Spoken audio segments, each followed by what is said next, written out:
Bonjour à tous et bienvenue dans ce nouveau jour de notre série sur les réseaux informatiques. Aujourd'hui, nous allons découvrir une technologie incontournable du CCNA et des réseaux d'entreprise, Etherchannel. Vous avez déjà branché plusieurs câbles entre deux commutateurs pour augmenter la vitesse, puis constaté que certains liens étaient bloqués par le protocole STP. Eh bien, Etherchannel est justement la solution à ce problème.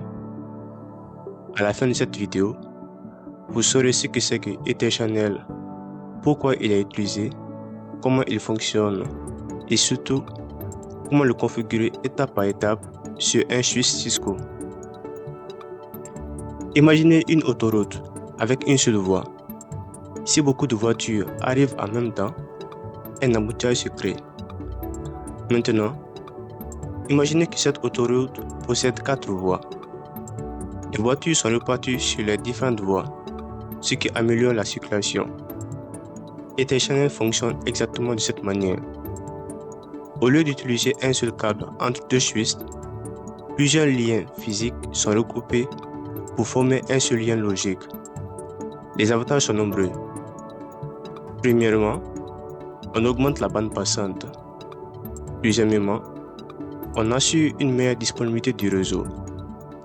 Et enfin, si un câble tombe en panne, les autres continuent de transporter le trafic sans interruption.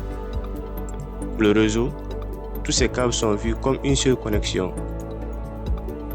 Sans Etherchannel, si vous connectez plusieurs câbles entre deux switches, le protocole Spanning Tree va bloquer certains liens afin d'éviter les boucles. Résultat, vous avez plusieurs câbles installés, mais un seul est réellement utilisé. Avec Etherchannel, tous les liens sont regroupés. Spanning Tree considère alors l'ensemble comme une seule interface logique. Ainsi, tous les liens participent au transport du trafic et aucune bande passante n'est gaspillée. C'est pourquoi Etherchannel est très utilisé dans les entreprises, les centres de données et les infrastructures où les performances et la disponibilité sont essentielles. Il existe 3 méthodes pour créer un Etherchannel. La première est le ON. Dans ce mode, aucune négociation n'est effectuée. Les deux switches doivent être configurés manuellement. La deuxième méthode est PAGP, ou Port Aggregation Protocol. Il s'agit d'un protocole propriétaire développé par Cisco. Il possède 2 modes principaux, Desirable et Auto. Enfin, nous avons LACP, Link Aggregation Control Protocol. C'est la méthode la plus recommandée, car elle fonctionne avec des équipements de différents constructeurs. Ces méthodes principaux sont actives et passives. Passons maintenant à la configuration. Dans cet exemple, nous allons créer un Etherchannel entre ces deux commutateurs en utilisant le protocole LACP. Première étape, nous sélectionnons les interfaces qui feront partie du groupe. Enable, Configure Terminal, Interface Range, Pass Ethernet 0/1 à 3.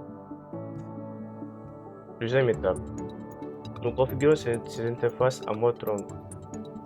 Juste port, mode trunk.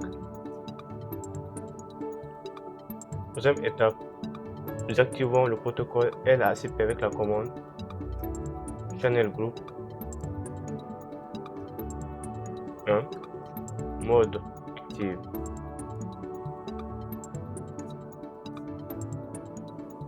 Ensuite, nous accédons à l'interface logique créée automatiquement. Interface Port Channel 1.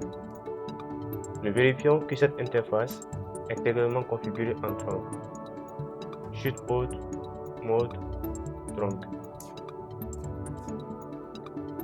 Une fois la configuration terminée, nous pouvons vérifier le résultat grâce à la commande Show Etherchannel Summary. Cette commande affiche les interfaces membres ainsi que l'état de l'InterChannel. Ici, nous pouvons voir au niveau des ports que le port F1, F2 et F3 sont regroupés dans le port Channel 1 avec le protocole LACP, ce qui veut dire que la commande a bien marché. Il suffit juste de répéter cette étape sur le deuxième switch. Nous allons répéter les mêmes étapes sur le switch 1. Enable, configurer terminal, interface range, passe Ethernet 0/1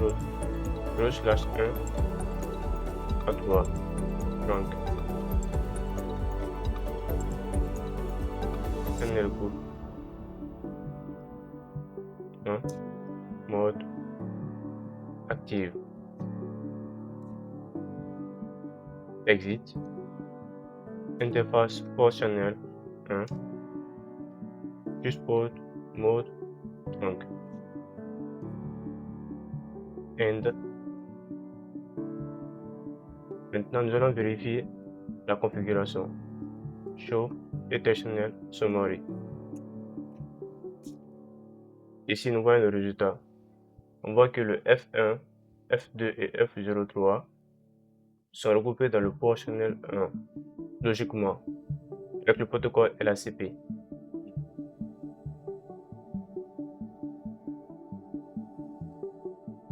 Nous retenons les points essentiels. InterChannel permet de regrouper plusieurs liens physiques en une seule liaison logique.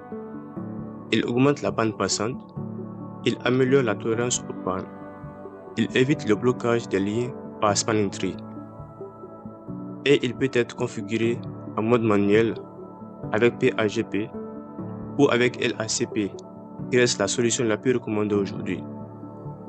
Si cette vidéo vous a aidé à comprendre InterChannel, pensez à laisser un like, à vous abonner et à partager cette vidéo avec tous ceux qui préparent le CCNA ou qui souhaitent progresser en administration réseau. Merci d'avoir regardé cette vidéo et à très bientôt pour le prochain protocole de notre série.